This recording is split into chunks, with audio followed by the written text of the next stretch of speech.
Good evening, ladies and gentlemen. After such a wonderful talk, funny, everybody was smiling, laughing. I'm going to give you something serious. I don't know how to impress you because all that have been required to say about the incorporated has been already been told by Professor Vaidyanathan in such an interesting and enjoyable fashion. So let me try to do some justice to what I've been trying to do. A very special salutation to the unincorporated and unorganized, without meaning disrespect to the disorganized government. The small and medium entrepreneurs who are contributing 80% of our economy. Do you believe that? The so-called organized, the so-called the government, the so-called everybody is contributing only 20% to our economy. But the unincorporated small and medium enterprises are contributing 80% to the value addition for this country.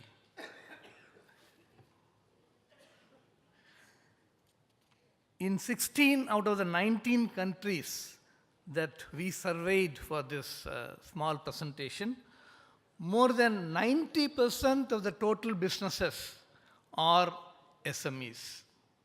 More than 90% of 16 countries out of 19 are SMEs. Bharat stands second only to Indonesia in terms of number of SMEs, a whopping 48 million SMEs. The top three countries, Indonesia, Bharat, and USA, are way ahead of all other 16 countries. You can just see there.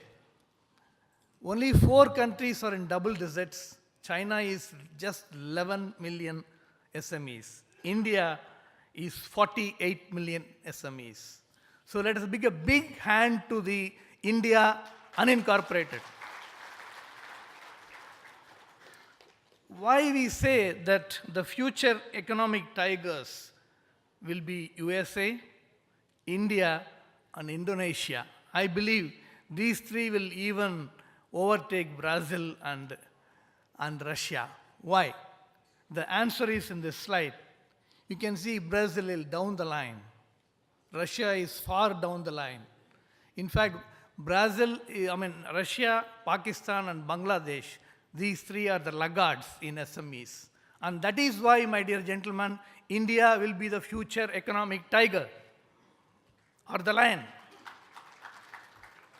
However, our survey reveals that SMEs in most countries are ailing due to lack of sufficient governmental support. Now, realizing the need for revitalization of the SMEs and to make them the next growth factor, the next growth engine, the Japanese government has initiated a lot of policies with legal, financial, marketing, and innovation support systems. Apart from the physical infrastructural support that we normally talk about, low interest rates are a big boon to the financial model in Japan. Government credit guarantee support, it is very important, and I think our government has already started upon this. Government system and support systems for credit guarantee is what is required to make this 20 to 30% of bank credit which is going into SMEs to go nearly to 80%, to be closer to what they are actually contributing.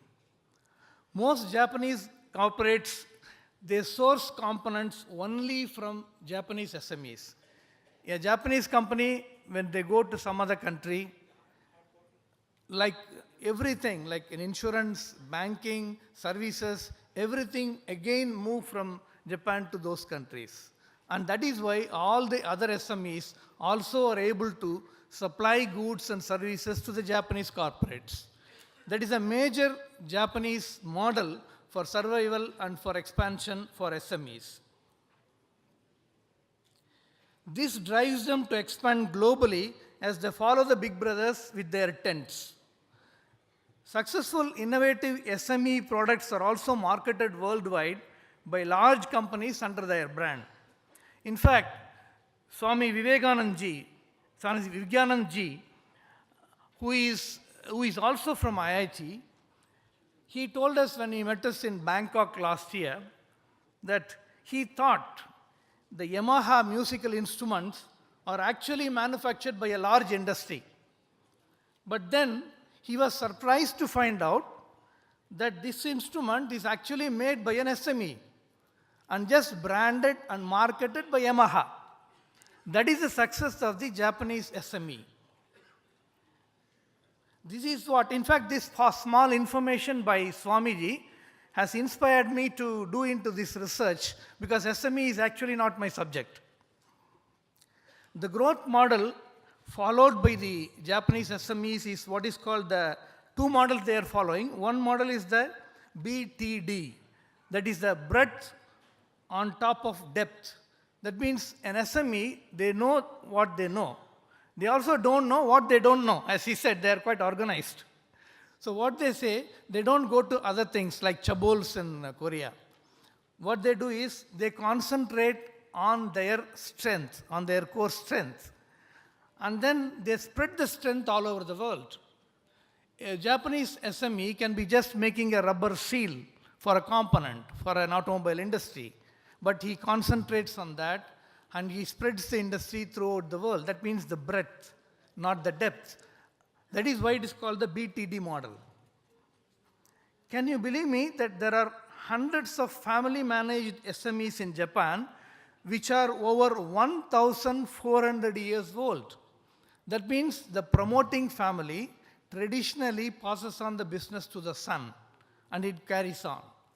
Whereas in China, the control of the industry remains in the same family only for 3 generations, not more. Why? The problem, let us say, with Bharat is that the brothers fight with each other.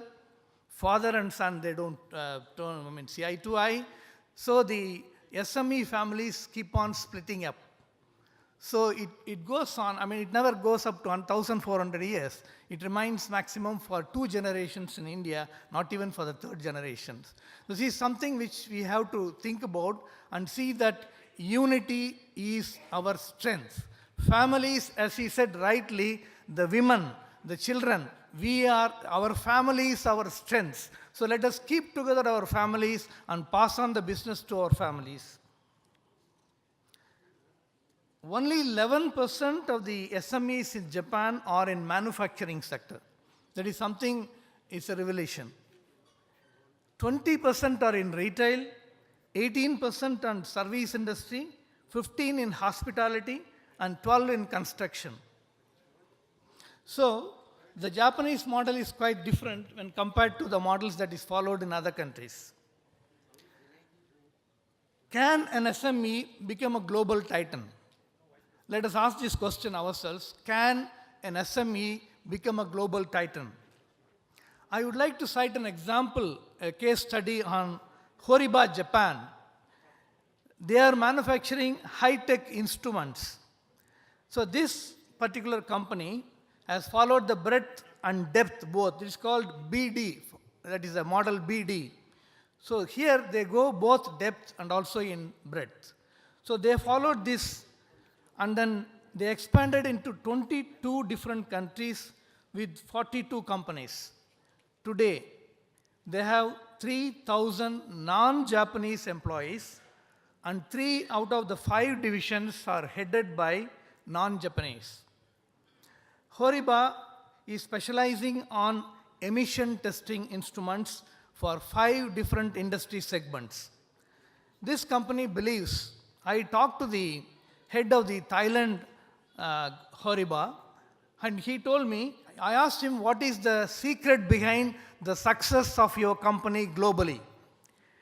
He said, our motto is to bring joy and fun to every employee of the company. He said, this we believe is the success of our company. They believe that every employee, when he likes what he is doing, when he enjoys what he is doing, he is able to produce much more than his counterpart in any other employee. So every employee in this company are enjoying what they are doing and they are having fun. So this is the model behind this company. Interestingly, they have in Bharat 5 locations as well, in Chennai, Bangalore, Pune, Haridwar and Delhi. And I happened to meet one of the guys working in this company in Bangalore. I asked him, your company says that you are having joy and fun. Are you guys are really having joy and fun? He said, that's what the moment we are interviewed, we are employed, our boss tells us, have joy and fun. 2 words, have joy and fun. Yeah. SME in Korea, Samsung was just a contract manufacturer of microwave ovens till 1985. They were doing contract manufacturing for General Electric. In 2001, their profits are 6 times that of Sony. In fact, Sony is making losses now. Samsung also followed the BTD model in the growth policy. Dong-A, a Korean SME, is now challenging German brands in textile dyeing machines through innovation and R&D. There is not even a single dyeing manufacturer in Germany. I mean, there is nobody using the dyeing companies in Germany. So how they can go into R&D in a machinery company? So they use that in Korea as a model. In Korea, still there are a lot of dyeing units available, working condition. So they went into a lot of R&D. The government is giving them an incentive for R&D and innovation for energy saving. Most Korean SMEs are using simple, innovative design models to succeed. Such future Samsungs may be emerging in Korea. Mr. Sanjeev Nabar, an IIT alumnus, a first-generation entrepreneur, has succeeded in Thailand in manufacturing heat-shrinkable cable accessories. His company's name is Ikebana, and they are maintaining strict quality standards through which he was able to convince an Austrian investor to invest in this project. So the model he is using is no debt, no bank assistance. 30% by himself, 70% by the Austrian company. So with this, he is able to succeed with just 3 million investment. He has built up 5.5 million assets, and now the annual turnover is exceeding 10 million. After establishing Ikebana brand in Europe, now he is venturing out to US. Another IIT alumnus, but a Thai citizen, also a first-generation entrepreneur, Subin Bhatia, has succeeded as an SME-based IT services in Thailand. Suvitech has so many regional and global awards. Just 10 such awards have been listed here. But what he concentrated is that when all the IT companies are concentrating on US, focusing on Europe, he is focusing only on ASEAN and Asia Pacific. Like our Prime Minister says, not only look east, act east. So he is a real act east guy, and he has succeeded because he is doing that.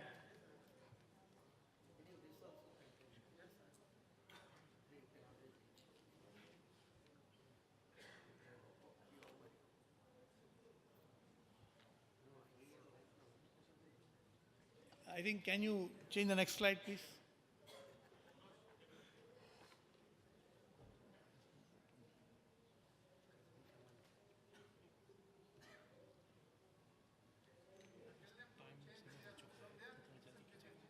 Ask them to change it there.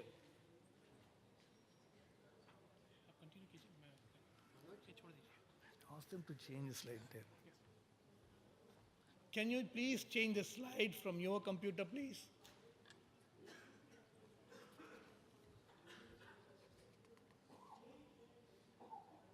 Okay, Mr. Harsh Shetty, a very clever first-generation entrepreneur from Mumbai. He has identified a big opportunity in Thailand, Korea, Dubai, Myanmar, and Bharat. There are not many consultancy companies in process piping, mechanical, electrical, instrumentation, and detailed engineering design, including software as a whole. Now, Neon Infotech Southeast Company Limited, a startup, is offering detailed engineering services for petrochemical, oil, and natural gas sectors. He is also concentrating only on Thailand, Korea, Dubai, Myanmar, and Bharat. Neon Info is now gearing to go public.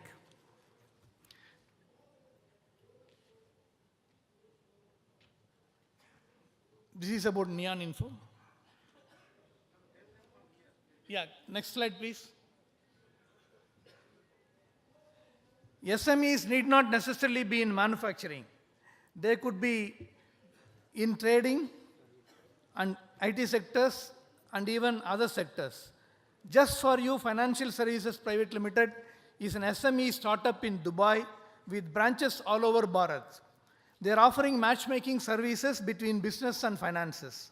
Started in 2000 by a first-generation entrepreneur, Mr. Jayesh Kala, with just 2 members, is now with a team of 125 and with about 2,000 satisfied clients. If any one of you need financing solutions, please call Mr. Kala. Next, please. Most SMEs in European countries, we think, are very big or bigger than India or etc. But then, where they are driven, what they are driven by is innovative engineering and attention to detail. Some of them look like garage shops, very remote locations. I had visited one, that is Dante Betroni in Italy. It's promoted by Valentino Origani. They are manufacturing plastic trolleys, containers, etc. for various industries like textile, leather, etc. They've been able to design a metallurgical solution for a spring that stands erectly without bending away. They also designed a nylon caster, which is totally maintenance-free. With these two design modifications, they are able to succeed in the world, and that is their model. Next, please. Acer, a Taiwanese electronic goods in 1976 company, was just an importer. It's a trader. Today, they are the third largest manufacturer of PCs in the world with 39,000 staff in 100 over countries and with 12.9 billion turnover.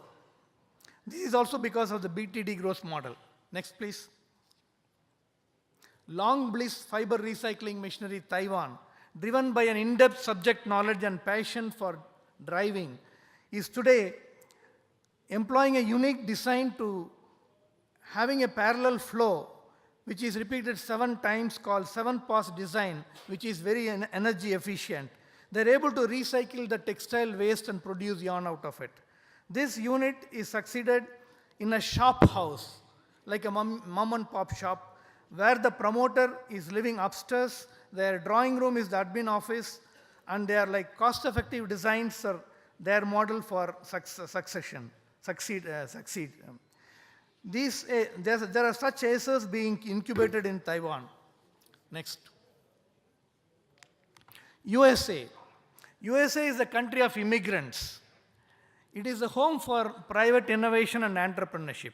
The youth of USA are all very modern, and they have a scientific educational system which allows them to be bold and take risks.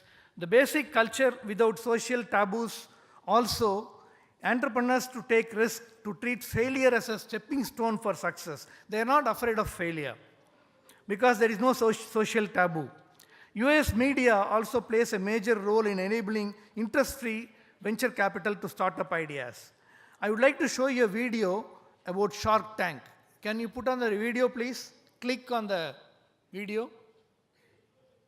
The cutest but most high-tech scrubbing tool in the world. Today, I'm Aaron Krause from Philadelphia, and I'm known as the daddy of the Scrub Daddy, the cutest but most high-tech scrubbing tool in the world. Today, I'm seeking a $100,000 investment in exchange for 10% equity in the Scrub Daddy. So I'm offering $50,000 for 15%.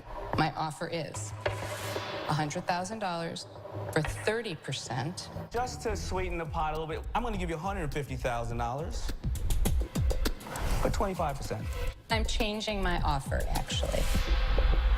$150,000 for 25%. So mine just went to 175. Mine just went to 2. Whoa! The equity amount is too much. Would you consider coming down to 20? You know what? I will. I'll go to 20. We got a deal. I'm Aaron Krause from Philadelphia. Thank you. Dr. Abdul Kalam said that our youth should dream. So this is what they are doing. They are not only dreaming, they are bargaining. They are allowed to bargain to get what they want. Next, please. Xinhua, an unknown Chinese-based company, which was an SME with just 10 employees in 1978, has now graduated in the largest microwave stove maker in the world, making 4.5 million units per year. Next, please. The number game is the model in China. Due to high volumes, competitive pricing has been their strength. China is also known for simple innovations. Ningbo Zolong Optoelectronic has designed an automatic night lamp which is operated by a photosensor. That means when the light goes on, the night lamp comes on. At the same time, somebody has to move in the room, so it is controlled by another motion sensor. Then it also gives a morning alarm exactly at 6 o'clock. All at a cost of 150 rupees, landed in Delhi. All these ideas, the promoter claims, I spoke to him, are from the customers. He develops what the customer needs. So the China model combines volume and low prices. Ningbo's minimum order is 5,000 pieces, but they normally ship 50,000 pieces. Next, please. Yeah, the year was 1955. The place was a small little town called Coimbatore. Lakshmi Bai, a housewife, told her husband that she cannot make dosa and idli every day, as it is too tiring to prepare the dosa. So the mechanical engineer, R.G. Janakiraman, her husband, he loved his wife, he also loved dosa. So he designed an indigenous wet grinder, and he called it as Lakshmi in the name of his wife. This is the only true original Bharatiya invention in those days. The moral of the story is, gentlemen, love your wife, love your dosa, and listen to your wife also. This then is the Coimbatore wet grinder story. Today there are 1,000 units in Coimbatore cluster, manufacturing 600,000 units per month. Do you believe me?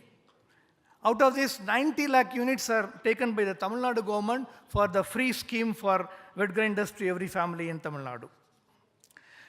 A product extension, some people have designed into wet grinders for construction industries, mining industries, etc. The Coimbatore wet grinder has been awarded with Geographical Indication Registry patent in 2006. Next, please. Parthiban, an engineer, thought big but started small. Started in 1997 with 8 staff and 800,000. He ventured into tractor attachment. It took 6 months for him to sell the first attachment. But now, Bull Machines India has been awarded, and it is the world-class facility manufacturing 3,000 vehicles per annum. Bull brand is today #1, not only in India, but also in many countries. They have Bharat-specific features. Threatened by these special features, an MNC has taken the company to court, but it is very heartening to know that Bharat Bull has won the court battle. Let's give a big hand to the Bharat Bull. Next, please. The management gurus have designed 7 simple steps, but I don't want to go into this. But I can say in Kural, in one of the Tamil literatures, Enni Thuniga Karumam, Thunindabim Ennuvadu Ilukku. This means you think, you plan, you strategize, finance, marketing, everything before you start a project. After starting the project, if you think you can think, then you are going to fail. Next, please. When our SME entrepreneurs succeed, the first thing they do is send their children abroad for education. Nothing wrong with that. But they choose to be employees than employers and settle down there. Whereas in Southeast Asia, they are coming back and taking the reins. So in Thailand, Bangkok Bank is promoting them to go to SME universities like Babson in Boston, where they just teach them to hug each other. The families should hug each other. That is the first lesson. So let us also send our children to some of the universities like SM universities, so that we can ensure succession. At the same time, our Prime Minister has taken this nation to a new height, and he is saying that it will be our next economic line. So I do hope, because the perception has increased, we should get back our entrepreneurs to come back here.